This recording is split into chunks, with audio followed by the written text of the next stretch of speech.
the 37th parallel on America's haunted highway, it's Pixelated Paranormal, your guide to the unusual and the strange.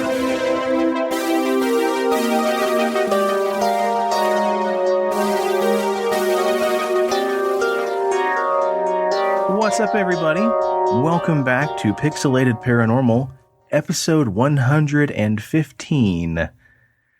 And we got a little surprise here, guys, because that's right, this is the return of Cryptid Encounters. Ooh. Now, the strange creature we're going to talk about this evening, despite his hulking size, is actually rather small in comparison to a lot of other heavy hitters, like Mothman or the Jersey Devil. So, ironically, this encounter will be shorter than most. But what is interesting is the fact that I may or may not have a strange personal connection to the creature we're going to be talking about, known as the Grafton Monster. And we'll get into that more here in just a minute. But first, I wanted to, or rather we wanted to have a couple announcements.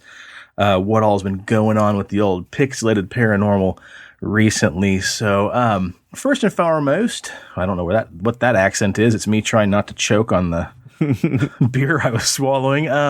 First and foremost, it's just Preston and I on this episode because Steven is carefully honing and crafting our little bundle of joy that we're about to push out into the world, because we have our first ever spin-off podcast, or a sister podcast, or companion podcast. Anyway, a new podcast rolling out from Pixelated Sausage Network.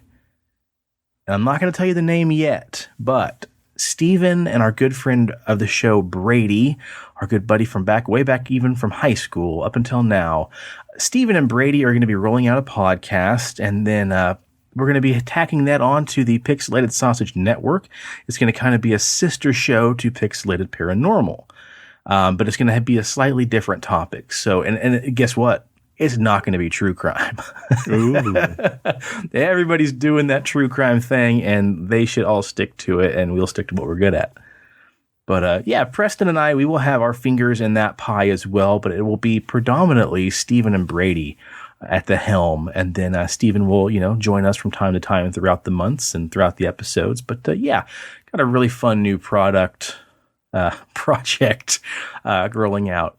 The other fun news is I'm not going to edit this episode at all. Why? Because it's Tuesday night at about 10 till 11 p.m. and we've just had nothing but craziness in our lives in the last week and didn't have time to record. So you're probably tired of hearing my voice by now. Preston, anything new with you, buddy? Yeah, the one thing I wanted to point out is, Isaac, I was fucking serious about Star People Part 3, and you're not getting it till I get my song. Oh, he made you a song, buddy. Oh, did he? We're just waiting for him to polish it up. Yeah, he did. He definitely did make you a song, but I believe he said he's going to put a little polish on it and then send me the final. So, ooh. Yeah, you got that. But seriously, huge thank you to both Isaac and Mindy for last episode, because had a lot of good stuff from both of you guys, and we really appreciate you taking the time out of your days to think of us. Oh yeah, and I'm back to sculpting for Halloween, and I'm currently working on a zombie sculpture right now. Shit, yeah, I'm excited, dude. Yeah. I'm excited. Yeah, Preston and I are both blowing the dust off and getting some artistic projects taken care of, and feels good. Good for the heart, good for the soul. And another reason why we're late is it's October 2nd right now as we record. That means Wichita Horror Fest is in full swing, and I just got out of seeing Poltergeist on the big screen a little bit ago, so one more reason why I totally forgot we were supposed to record this week. So, but yeah, it's awesome stuff. We're excited. We've got a really fun show planned. I don't think there's any other real announcements at the moment. We've got some other stuff in the pipeline too, but we'll get to that. T-shirts are coming. Also, I guess, yeah, the other announcement, speaking of Isaac, and Thieves in the Night, or fucking hell, I'll never not say Thieves in the Night. Speaking of Star People, we were going to roll out Star People Part 3 next week, but it will come to you guys one day late. because with Horror Fest, Steven and I are normally tied up Mondays and Tuesdays being at the theater. So we're going to record this, but we're not going to get it out to you guys until next Thursday. So you're going to get the next episode one day late. But we'll have a lot of good stuff packed in there. So, Presto, you got anything else as far as announcements or newsworthy things to drop? No. Well, before we get started on tonight's tale and my startling personal revelation attached to it, Preston, you recently had something strange happen to you guys, so why don't you go ahead and share that with us first? Yeah, so it was so we went to the concert, the Black Keys concert Tuesday, so this would have been last Monday. Real quick, how was that? How was Black Keys? Oh, dude, it was fucking awesome. Modest Mouse was a little crappy. I heard they were a lot crappy. Yeah, like unfortunately, you couldn't understand anything they said. Their sound kept going out. Their guitars were like out of tune. But you know what? The Black Keys came out and they were phenomenal. So they more than made up for it. And we got upgraded tickets. We were going to be in nosebleed, 232 all the way up top. And we got upgraded right next to the stage, and they had my my numbered fucking print of a skull with around like a mushroom, like a mushroom patch that's like psychedelic looking. Yeah, and it was just a blast. It was a great concert and a good time. So that's awesome, dude. Hell yeah! But the night leading up to it, so Monday night, I'm a snorer, a really bad snorer. And so the missus some nights can't sleep, and so the boxer and I take refuge on the couch since we both snore. We keep each other company. And I was sleeping, and I had this dream, and we were basically Jeffrey and I, my brother and Addie. We were at a concert, and we were at this venue. It was almost like kind of like the Sprint Center. It was like, glass all the way around on the outside, but it was really tall. And we were in the middle of the set change. So I'm like, I got to go out and I got to get this poster. Like, these are limited number posters. If I don't get it, I'm going to be pissed. And so we walk out to the rotunda of this event center. And it turned into a Middle Eastern bazaar. So there were all these like shop vendors. And I'm like, I want this fucking poster, guys. Like, just stop. Give me this poster. And so I'm going to all these different street vendors trying to find this poster. And it's not happening. And finally I get to the end. And there's a family of gypsies there. And the little boy kept telling me, it's okay. Just give me your credit card. I can order it online. It'll be authentic. It'll be real. It'll be good. It'll be great. And I'm like, get the fuck out of here, dude. Like, don't try to scam me out of my fucking poster. Give me my credit card back, you little street rat. I am not down for this. Did you just watch Aladdin? Is that why this is all fresh to you? Maybe. So I'm making my way back. I'm like, oh shit, the concert's about to start. And I finally meet up with Jeffrey, and we start to kind of get into an argument. And she's like, honey, we're going to be late for Brad Paisley. And I'm like, wait, hold the fucking phone. Brad fucking Paisley? Like, I'll be damned. I'll be damned. Like, no, why are we at a Brad Paisley concert? And I'm getting all upset. And so we start to make our way back into the concert area. And all of a sudden, the air got really cold. And I started to feel this vibration, and she was like, oh my God, what's that? What's wrong? And then the glass cracked, and I said, oh shit. So I grabbed her real quick, and I braced myself against like one of the, the metal bars or whatever. And as the glass cracked, there was so much pressure that it sucked everybody else out. And I'm like trying to hold on for dear life. Now, at this point, even though you would think that, I'm at a Brad Paisley concert and there's a Middle Eastern bazaar in the rotunda, and I would tell myself that this is a dream, but I could feel it. Like, I could feel the air pressure. I could feel the coldness, that pull sensation of us being sucked out. Like, I could feel all that. So I'm starting to panic, like, oh my God, this is real. And as everybody's like being sucked out and they're falling to their deaths, eventually the pressure normalizes, and I'm like, oh my God, we got to go find my brother. We have to go find Addie. And then the TVs outside, like up on the wall, were talking about this terrorist attack and how they were bombing the area. So we make our way back in, and I finally find Jason, and I finally find Addie, and they're in their seats, and then the stadium starts to collapse inward, and so I'm like, shit, we got to get out of here quick. And so we're trying to make our way out, and then the next thing I know, the floor kind of collapses downwards, and we start sliding down. But off to the side, there are people with these, like on an airplane, how they had that inflatable slide so you can slide down to safety. Oh, yeah, right. Basically, they had inflated one of those, and they're like motioning us to try to roll that way. So all of us roll that way, and I'm like, oh, shit, we're going to be okay. We're sliding out of the building. We're sliding down, and I'm holding on to this rope, this safety rope, as we're doing it. And then out of nowhere, this flame just shoots up out of the forest. There's like a forest below us, and this flame shoots up, and I can start to hear people scream. I can smell burning flesh, and I can feel the heat. And then before I know it, the slide is gone, and I'm free falling down on this rope. And then the last thing I remember were my feet being caught on fire from whatever it was that was shooting up flames.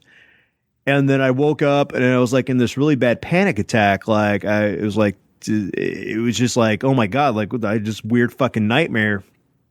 And I'm like, well, I'm thinking to myself at this point, people before 9/11 happened were having dreams about being on a plane, planes crashing into buildings, and they're very realistic. So I'm like, man, is this like one of those weird prophetic dreams? And so I start Googling at 3:20 in the morning, Brad Paisley concerts, and sure as shit, Brad Paisley is on tour right now. And he's on tour overseas in Europe. And so there's a couple like in Germany, Switzerland, and somewhere else. And so I was trying to like look up the venues to see if maybe they matched what I saw in my dream. And none of the venues really matched up, but I couldn't shake that panicky feeling like something was just wrong. Yeah. So about like 4 o'clock almost 4 o'clock in the morning, like I finally fall back to sleep. Well, the next morning I'm getting ready to go to work. And Jeffrey comes in, and she's like, honey, I was having really bad dreams last night, and I couldn't sleep. And I'm like, wait, what? She's like, yeah, I kept having these nightmares. And I'm like, well, fuck, what time was it? And she's like, well, I kept waking up, and I looked down at the clock on my phone, and it was about 3:10. And I'm like, kind of perked up, and I'm like, well, I was having nightmares all last night, and it was really realistic. And I told her the time that I woke up, which was about 3:20. And she had said that she basically was having these small nightmare dreams, something that it wasn't like somebody was dying or anything, or she could like smell stuff like I was, but it was stuff that would make her nervous. So like at first she had a dream where she was late to work. And so that's something that like she has to be on time. So it was small things that would make her panic. So then she would wake up, and then she'd fall back to sleep, and she would have a dream that the kids got abducted from school. So then she'd wake up in a panic, and she would have a dream that we got in a fight about something. And so she'd wake up in a panic. And then she said on the last dream at about 3:15, 3:20, somewhere in there, she woke up, couldn't go back to sleep because she was worked up. She was like feeling panicky, and she turned over, and she saw the shadow move across the room. It got to the doorway, and it was basically blocking the light out of the doorway. And then she bolted up out of bed. She heard a child laugh, and then the shadow just disappeared, and lights started to filter back through the hallway again. What the fuck? Yeah. So at the same time that she was having nightmares and having bad dreams, I was having nightmares and bad dreams. And then she ended up seeing a shadowy figure in her room, leaving her room. and then laughing at the same time. And then last night, same thing. I was out on the couch with the dog, and we were being snore buddies. And she actually came and got me and said that she was having the panic dreams again, and she felt something in the room. And so she kicked the boxer to his crate and suffered through my snoring just so that she could have a peace of mind. Just have a companion there. Yeah. Okay, so now did you tell me the other day that one of the kids also suffered nightmares that night as well, or something similar? Yeah, so Addie was with us, and we asked her, we're like, hey, Addie, did you have any bad dreams last night? She's like, well, I mean, I had this dream that I was falling, and I couldn't stop falling, and then when I woke up, I was right at the edge of the bed, and I felt like if I rolled over anymore, like I was going to fall off the bed. So she just had that panic dream of just falling into darkness, like falling. And when she finally woke up, she was just right at the edge of that bed. Teetering on the edge. Yeah. Okay. And so in your dream, didn't you mention that you and her were falling at some point? Yeah, I was actually falling out of the building. Okay, perfect. That's what I thought you said. Okay. Yeah. Huh, weird. Well, like, I think back to when I used to watch the Nickelodeon Nicktoons, and they had All Real Monsters or whatever. And one of the monsters' school tasks was they used to have to go around and practice the art of giving nightmares to people. Mm-hmm. And it would involve them sticking their finger into somebody's ear and, touching their brain or whatever. And then the thoughts they would have, they could inject those into the psyche of the human that they were trying to, give a nightmare to. And I know we talked about dreams before because you reminded me about that we talked about that, pardon me, on a previous episode. And that was a creature that oftentimes does that, something that comes into your room, and it's even in that famous painting, The Nightmare, where, you've got the woman there on the bed and the little imp sitting on her chest. There is folklore of these imps that come into your room and sit on top of your chest or sit there and, mess with your head while you're sleeping, and they kind of inject those bad dreams into your brain. So, and then in the German folklore, the imps are they're basically, what's the word that I'm looking for? Little bastards.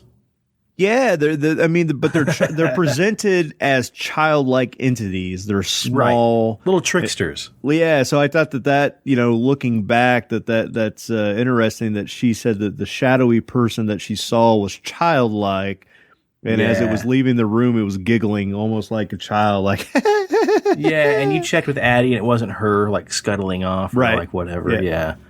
So weird. So how well is that hallway or your guys' doorway? How well is that area lit?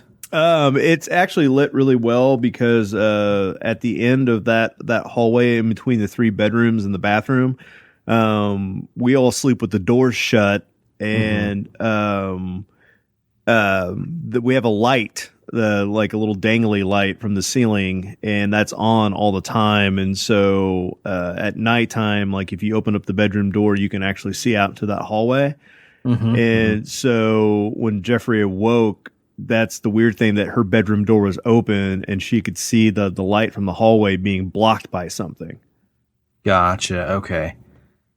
Gosh, that's so bizarre, man. Because everything that you said is those are bad dreams. It's a pretty interesting coincidence that you guys all had panic dreams together. 3-way coincidence. Addie having a falling dream that's just, normal kid stuff. But then the idea of that little thing, walking through the house, just fucking with you guys, and Jeffrey possibly seeing it. That's the creepy ass part. Because didn't you say you guys were plagued by shadow people, so to speak, in the house previously too? Wasn't Jeffrey experiencing that shit? She's had several different experiences where, the first month that she moved in with me, she was waking up and she couldn't remember any dreams or anything, but she would wake up and she would feel very panicked, very worried. And we didn't have the bedroom done yet for Addie, so she was out sleeping on the couch.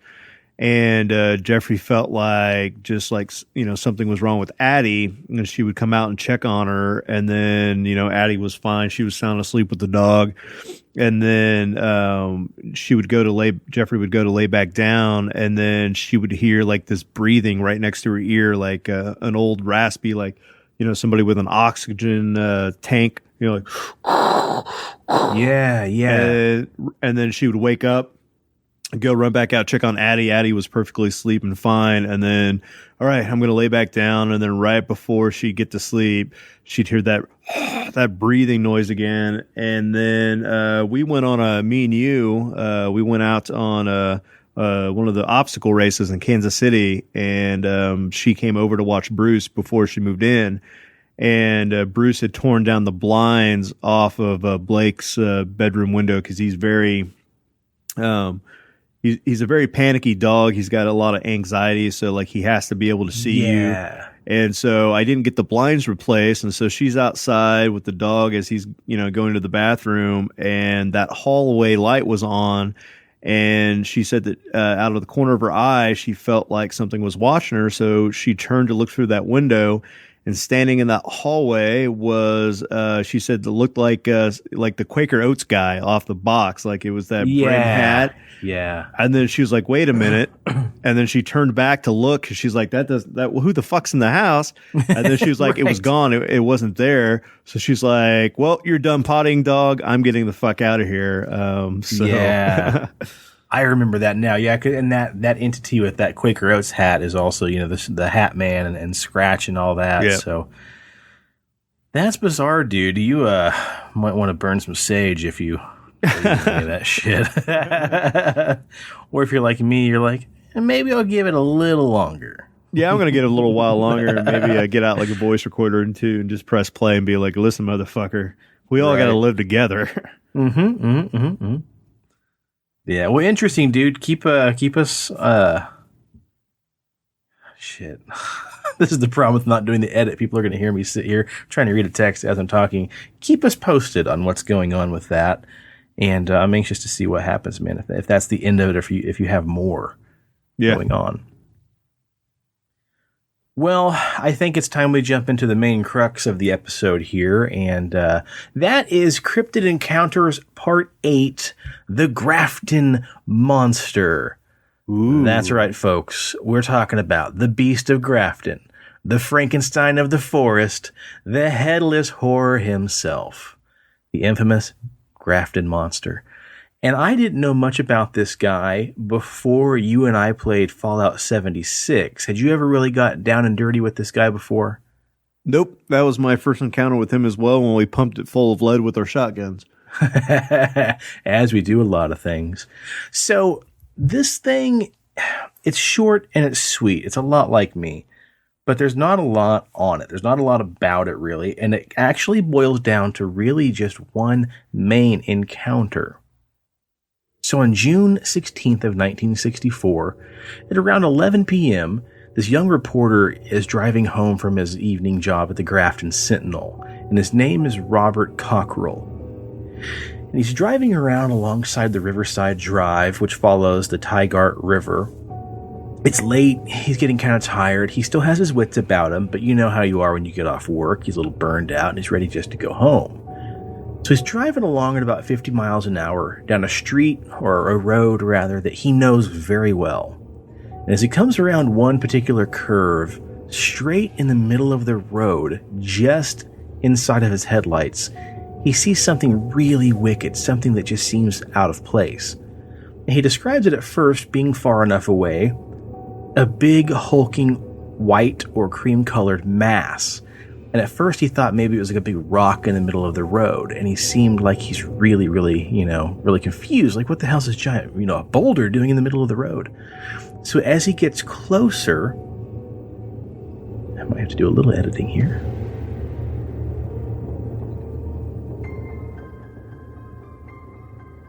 As he gets closer, the thing kind of walks or lumbers off the road into the tall grass next to the shoulder of the road. And he says almost as soon as he saw it, he concluded that the object is not an object at all, but instead a living beast. And as he passes by this thing, of course, he only has a few seconds to really get his bearings about him and see what it is. But he describes this thing as somewhere between 7 and 9 feet tall. At its shoulders, it had to have been about 4 feet wide, and its skin was stark white with this really weird, wet sealskin looking kind of coating, like its like skin was made out of, blubber or something. And he said to him, he couldn't tell that it actually had a head or a face. The thing almost looked like it was just slapped together, almost like clay in a way. Like, parts of it were a little bit bigger than others. One of the legs was a little bit wider, and one of the arms may have been a little bit, bigger around and maybe a little bit more long, kind of like an abomination of some kind. He didn't have very long to look at it, but he knew he had to get the hell out of there, right? So he drives the rest of the way home, freaking out, like, what the fuck did I just see? Maybe it's just my eyes playing tricks on me, but it really, really looked like there was something standing there watching me as I drove by. So he has to sit there and kind of decide whether or not he's going to tell somebody. Because back in the 60s, we're at the prime of sci-fi and monster comic books. But at the same time, if you came forward and said you saw one of these things, you were just another kook. Just another crazy, guy running up the street yelling, monster, monster. Because, we already have, the Braxton County Flatwoods monster. You got Mothman. All these cryptids that are already being, reported already. So you really risk your reputation if you come out of the woodwork and report that you saw another monster. So after a couple hours, he has a drink, he calms down, and he decides to return to the scene and do some investigations. So he calls up a couple buddies of his, and they go down kind of roughly in the area where he's pretty sure he saw this creature. Now he says they're there for about an hour, looking around, shining flashlights, got their shotguns in hand, and they don't find anything other than a large patch of grass that looks like it had been trampled down, or something heavy had either stood there or had actually passed through it or even set down. Now they're starting to kind of lose interest in what's going on until they hear a really strange whistling sound downwind. So they're trying to figure out what the hell this is. They can hear something kind of skulking around in the tall grass as this weird whistling noise gets louder and louder. They don't know what it is because they didn't stay long enough to figure it out. They just pieced the fuck out and left. So the next day when Cockrell goes back to work at the newspaper, he decides he's going to go ahead and tell his editor what happened. So on June 18th, a small story is published in the paper, and of course, like a wildfire, the word of his sighting races through Grafton, and soon it becomes open season for monsters. So the whole town riots together.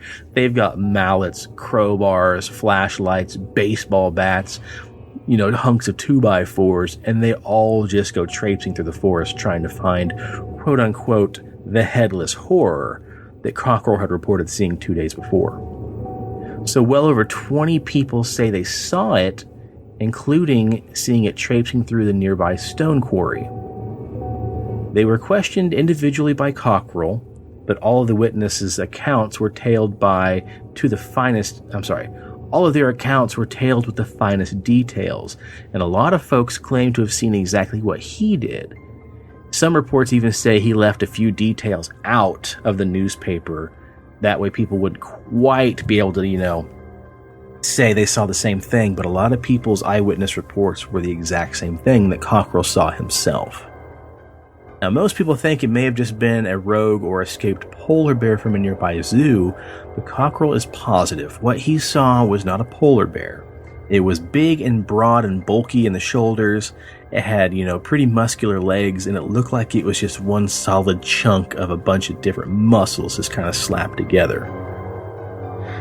So, in a second article published on June 19th in the Grafton Sentinel, they dismissed the creature by just saying, it just seems too convenient. You got a bunch of teenagers running through town saying they saw a monster. Meanwhile, it's hot outside. It's the middle of the summertime.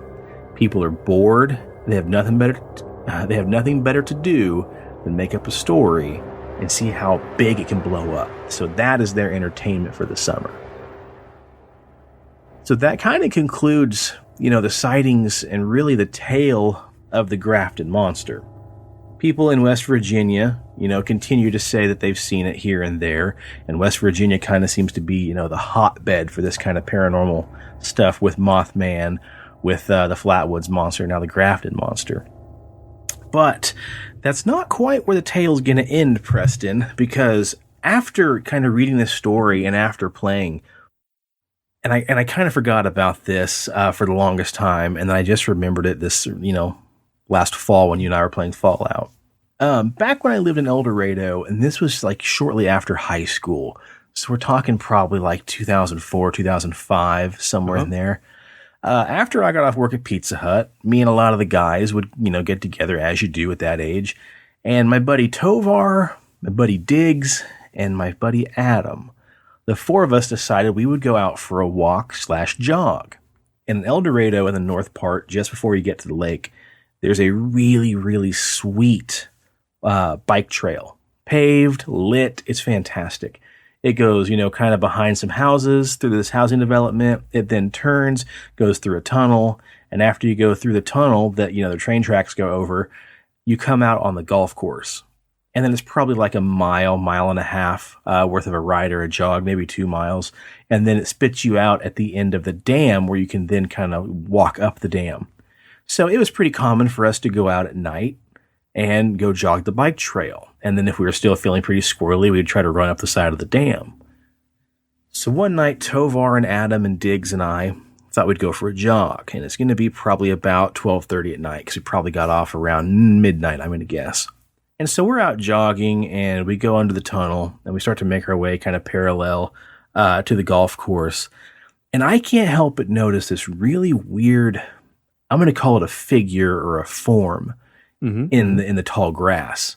And it looks to me like it's white, and it looks like it's like a big fucking dog, like a Great Pyrenees or something. And I can only catch a glimpse every now and then because it kind of, gets right up to the edge of the grass where you can just barely see it through the grass. And then it kind of sways off back and disappears in the taller grass. But every time it gets closer in the moonlight and then the light of the actual bike path, it looks like it's got this weird, slippery, almost wet or gleaming skin, kind of like blubber or a seal, but it's like alabaster in color. And I'm ignoring it, thinking like, you know what? I've been attacked by a dog before, a Great Pyrenees, in fact. So I know what to prepare for. Mentally, I'm like, okay, there might be a stray dog out here. So kind of going into defense mode a little bit, but still jogging and having a good time. So we get to the end of the bike trail at the base of the dam, and I can visibly see that Tovar's kind of nervous, but Adam and Diggs don't really seem to notice whatever this thing is. So we're standing there kind of in a clearing in this little parking lot. We're talking, and then we decide like, hey, we're going to go ahead and turn around and run back. So we all kind of get in order, and Tovar and I are both in front, and Diggs and Adam are kind of trailing behind us a little bit. And we're jogging, and we're jogging, and we're jogging. And I mean, in no time at all, you can hear something making its way through this fucking grass again. And it's big enough to where you can see, and the grass is probably 5-6 feet tall. It's pretty tall, wild grass.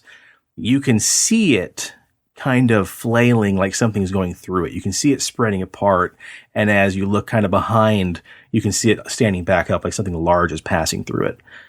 And I look over and I see Tovar, and Tovar is just kind of in shock, like running faster. And I'm like, fuck, I'm not in that great of shape. Tovar was in good shape. Pardon me. And so I'm trying to keep up with Tovar, and he's going a lot faster. And finally, we get to a point where we got to stop because we're breathing really hard and we're out of breath. And I look over and I was like, Tovar, what's the matter, dude? And he's like, nothing, man, nothing. And I was like, no, did you see it? And he gets like fucking white in the face. And Tovar had a pretty dark complexion. So to see him just lose all the color in his face was actually pretty, frightening. And he's like, there's something in the fucking grass, man. And like, we're breathing hard. And he's like, it's kept pace with us as soon as we left the tunnel. When we started our run, it's been by our side, and it keeps kind of dodging and weaving in this tall grass and disappearing when the grass kind of goes down. And then all of a sudden it's there again. And I can tell the dude's visibly shaken. So we finish the run. We get to the very end. And then now, we're at our cars and stuff. So later that night, I asked Tovar, I'm like, okay, dude, like, you've had time to think about it. You've got your breath. We've rested a little bit. What the fuck did you see? And he just said, whatever this thing was running beside us was like a cream colored thing. And he said, I think it was on four legs. It was large, like a big dog. I couldn't see any features, but it just looked really, really well built, so to speak. And he's like, it never got clear enough for me to see exactly what it was, but I know it had white skin, and I know this thing had no trouble keeping up with us. And whatever it was confident enough that when we would slow down to like walk for a second to catch our breath during the run, it would immediately slow down with us too. So it wasn't a case of like it never got past us, it never fell behind us, it just kept pace with us. So we didn't talk about that much. After that, every once in a great while, we'd kind of, joke about the thing out there on the golf course or the thing on the bike trail or whatever. So then if you fast forward to probably 2007, 2008, Shayla and I are now married. We still live in El Dorado. But we would go to this little bar in Wichita called the Lamplighter. And we'd go, almost once a week, at least 2 or 3 times a month. We'd go sing karaoke on like a Thursday night. And one night, Tony didn't go with us because I double checked with him today. He never went with us on this trip, but it was myself and Shayla and our friend Tony. I'm not shit. Sorry, did I lose you again? Are you there? Yeah, it keeps cutting out, so I kind of leave the call and join the call. Oh, okay, cool. No worries. Just want to make sure I didn't lose you completely. Yep. Okay, so let me backtrack there. So one night, we're going to the Lamplighter to sing karaoke, and I'm driving, and it's myself and Shayla, and then our friend Tim, and then his wife. And I'm going to leave her name out because I'll call her, I just won't say her name. We drive to Wichita, and we're in my old, probably a blue Pontiac Grand Am, or maybe Shayla's Red Cavalier. Any hoozle. No, you know what it was? It is my sweet ass spring break mobile, my 2005 Ford Focus.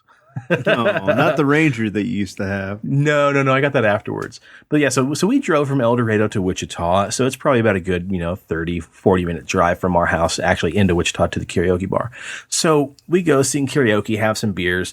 I'm the guy who's the driver, so I only had a couple beers through probably about a 2-3 hour, course. So not drunk, not tipsy, not buzzed. I've got my wits about me. Everybody else got to drink, and I was, the DD for lack of better. So we're driving home, and we're going down, I want to say it was 37th Street. It may have been 137th. But basically, it's this old country paved road that goes out of Wichita up, down to Highway 254, which is the main artery that then goes into El Dorado from Wichita. And like we're driving, and we cross the train tracks, and the street lights are kind of becoming more and more sparse. It's a pretty well lit night. And as we're going, like Shayla's asleep in the passenger seat. Tim and Chelsea, well, shit, I just said her name. They're asleep in the back seat, and we're just driving. And I'm like, whatever. I got the music on, and I think I see something off in the distance as I'm coming up on something like a deer on the side of the road. So I kind of slow down. I put the high beams on, and I'm going about 45 miles an hour down this, old country paved road. And as I get closer, there's this thing kind of staggering, almost scuttling, and it's not like twitchy like Silent Hill, but it's really weird steps. Like it's got a weird gait, and it's almost like it's not sure of itself, or almost like a baby deer walking. But the thing is the size of, a human being, and it's probably about 5.5, 6 feet tall. But a lot like the Grafton Monster, whatever the fuck this thing was, it was like alabaster in color. It didn't have a head. It just kind of had these big bulbous shoulders.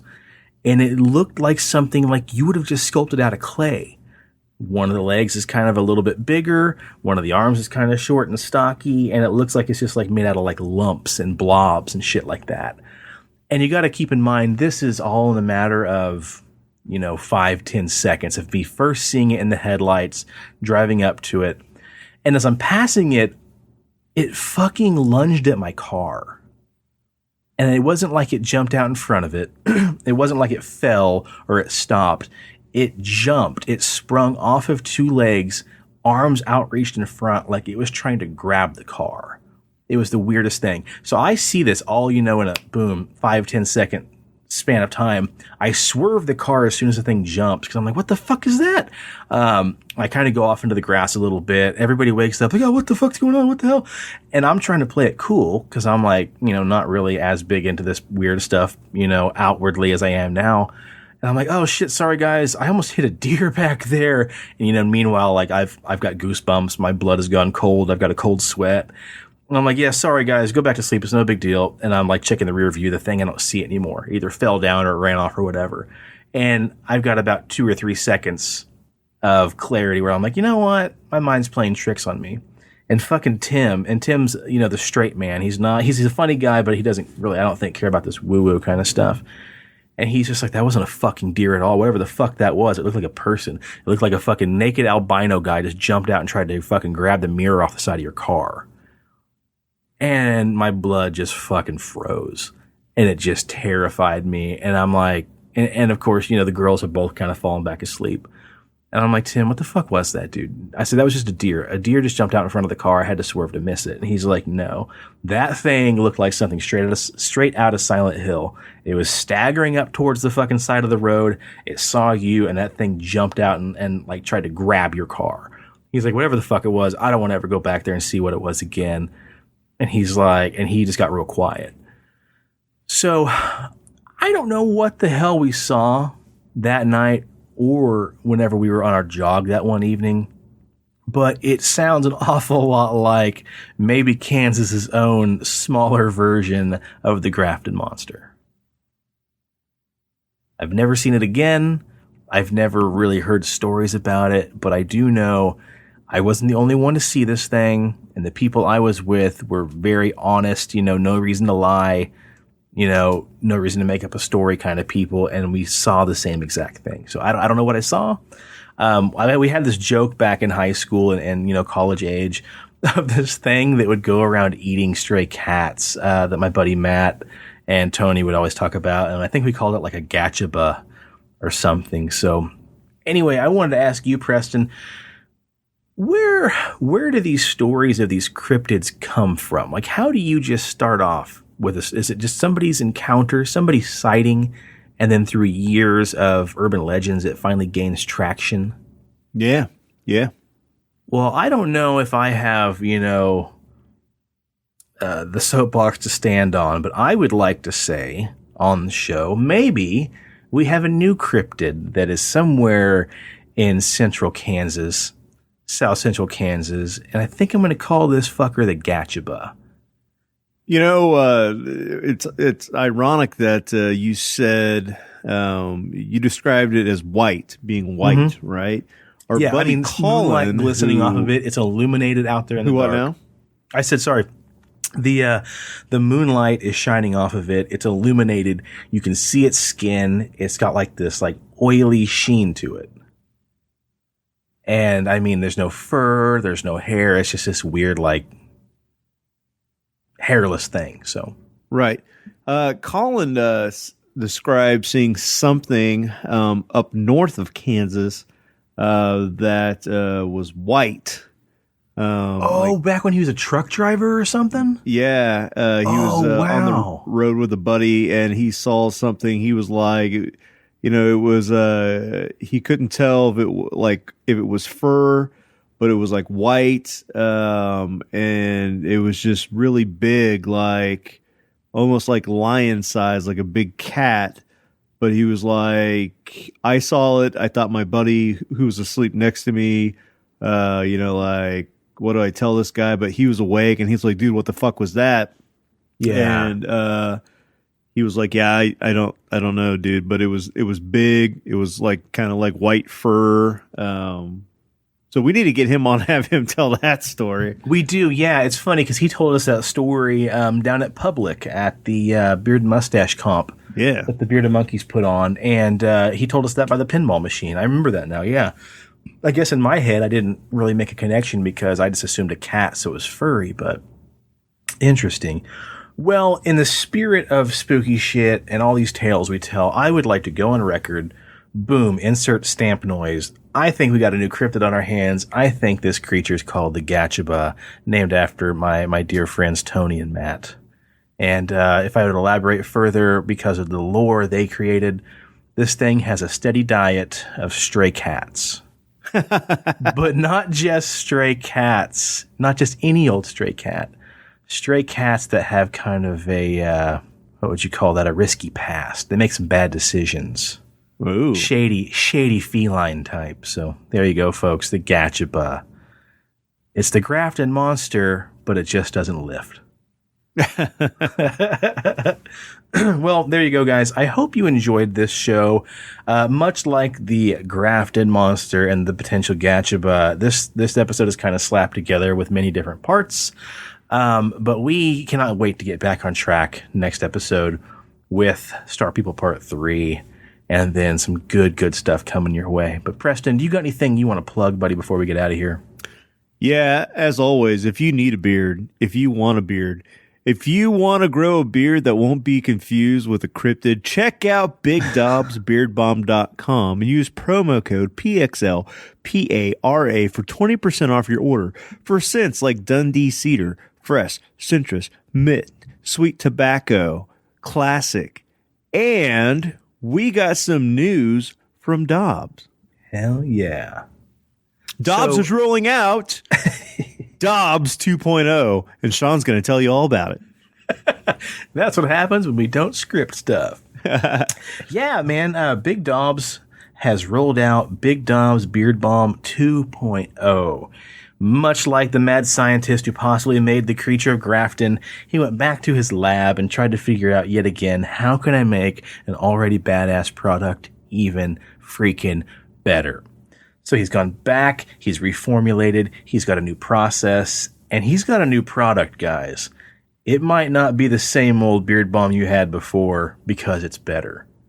Big Dobbs was never a bad product, but, you know, sometimes you can make something great even freaking better. So that's what he's done. You've got a better consistency, longer lasting scents, and overall just a more badass product. So I do trust believe... me, a little bit goes a long way because it does. The new formula, like just a dab will do it because I might have put too much in the first go around and my face was extra wet. Extra sloppy. Yeah. Yeah, I noticed that too, man. I'm using about maybe half to 2/3 of what I used to use and getting still a pretty awesome amount of hold. The day glow some people have described my beard having. So, hell yeah, check it out. And I do believe that's rolled out now. So anything you get now, to the best of our knowledge, will be the new improved Dobbs 2.0. So hats off to you, buddy. We're proud of you. You continue to just be the master alchemist of the bearded world, and we sure appreciate you, dude. And we're still waiting for the Dapper Sasquatch.